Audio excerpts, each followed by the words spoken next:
পর তার স্ত্রীর চেতনা ফিরে আসলো।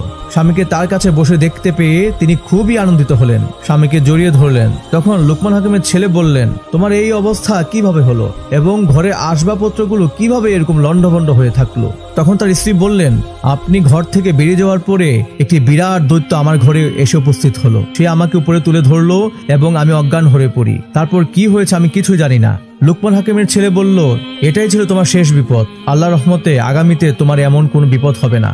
এই বলে তারা প্রাণ ভরে কথাবার্তা বলতে আরম্ভ করলেন, হৃদয়ের ভালোবাসা আদান প্রদান করে সবশেষে তারা মিলন করলেন। রাত শেষে গোসল করে উভয়ে ফজর নামাজ আদায় করলেন। অতঃপর সূর্যোদয়ের সাথে সাথে হযরত লুকমান হাকিমের ছেলে ঘর থেকে বের হয়ে সে বৃদ্ধ চাচার নিকট রওনা করলেন। তখন পথে বসে থাকা লাশ বহনকারীদের সাথে তার সাক্ষাৎ হলো।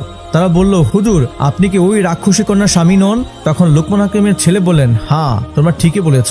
আপনি কিভাবে বেঁচে আছেন?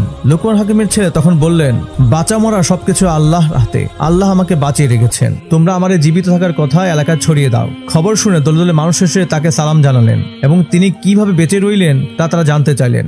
লুকমান হাকিমের ছেলে বললেন, এটা সবই আল্লাহর ইচ্ছা ছিল। অতঃপর লুকমান হাকিমের ছেলে বৃদ্ধ চাচার কাছে গিয়ে সমস্ত ঘটনা খুলে বললেন।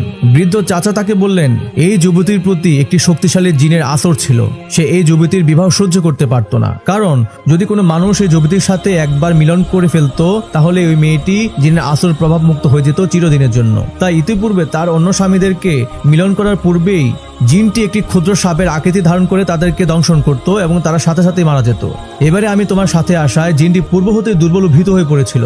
অতঃপর তোমার স্ত্রীর কাপড় এবং কিছু তেজস্বী লতাপাতা জ্বালিয়ে সর্বক্ষেত্রে সাপের মাথা যখন সে আগুনে জ্বালিয়ে দিয়েছিলাম এবং সে আগুনের ধোঁয়া চতুর্দিকে ছড়িয়ে পড়েছিল, তখন জিনটি অস্থির ও উন্মাদ হয়ে গেল। সে তোমার স্ত্রীকে উপরে তুলে একটা আছাড় দিল এবং ঘরের সব আসবাবপত্র লণ্ডভণ্ড করে দিল। অবশেষে জিনটি পালাতে চেষ্টা করে আমি তখন তাকে বন্দী করে ফেলি এবং প্রচন্ড প্রহার করি, যার কারণে সে মৃত্যু অবস্থায় পৌঁছে যায়। অতঃপর তোমরা মিলন করলে সে জিনটি মারা যায়। আর কোনোদিন তোমার স্ত্রীর সাথে এরকম ঘটনা ঘটবে না এবং কোনো জিন তোমার স্ত্রী ক্ষতি করতে পারবে না। এখন থেকে তোমরা নিরাপদ। তখন লুকমান হাকিমের ছেলে বৃদ্ধ চাচাকে অশেষ ধন্যবাদ জানালেন। এরপর তার পিতার পাওনাদারের কাছে যেতে চাইলেন। তখন বৃদ্ধ বললেন, এখন কি আর প্রয়োজন আছে আমার?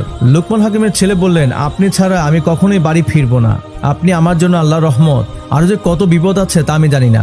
আপনি আমার সাথে শেষ পর্যন্ত থাকবেন, যতক্ষণ পর্যন্ত না আমি আমার বাড়িতে ফিরে যাই। এর পূর্বে আপনি বিদায় গ্রহণ করতে পারবেন না এবং আপনাকে আমি ছাড়বো না। তারপর লুকমান হাকিমের ছেলে তার স্ত্রীর কাছে বিদায় নিয়ে পথ চলতে আরম্ভ করলেন।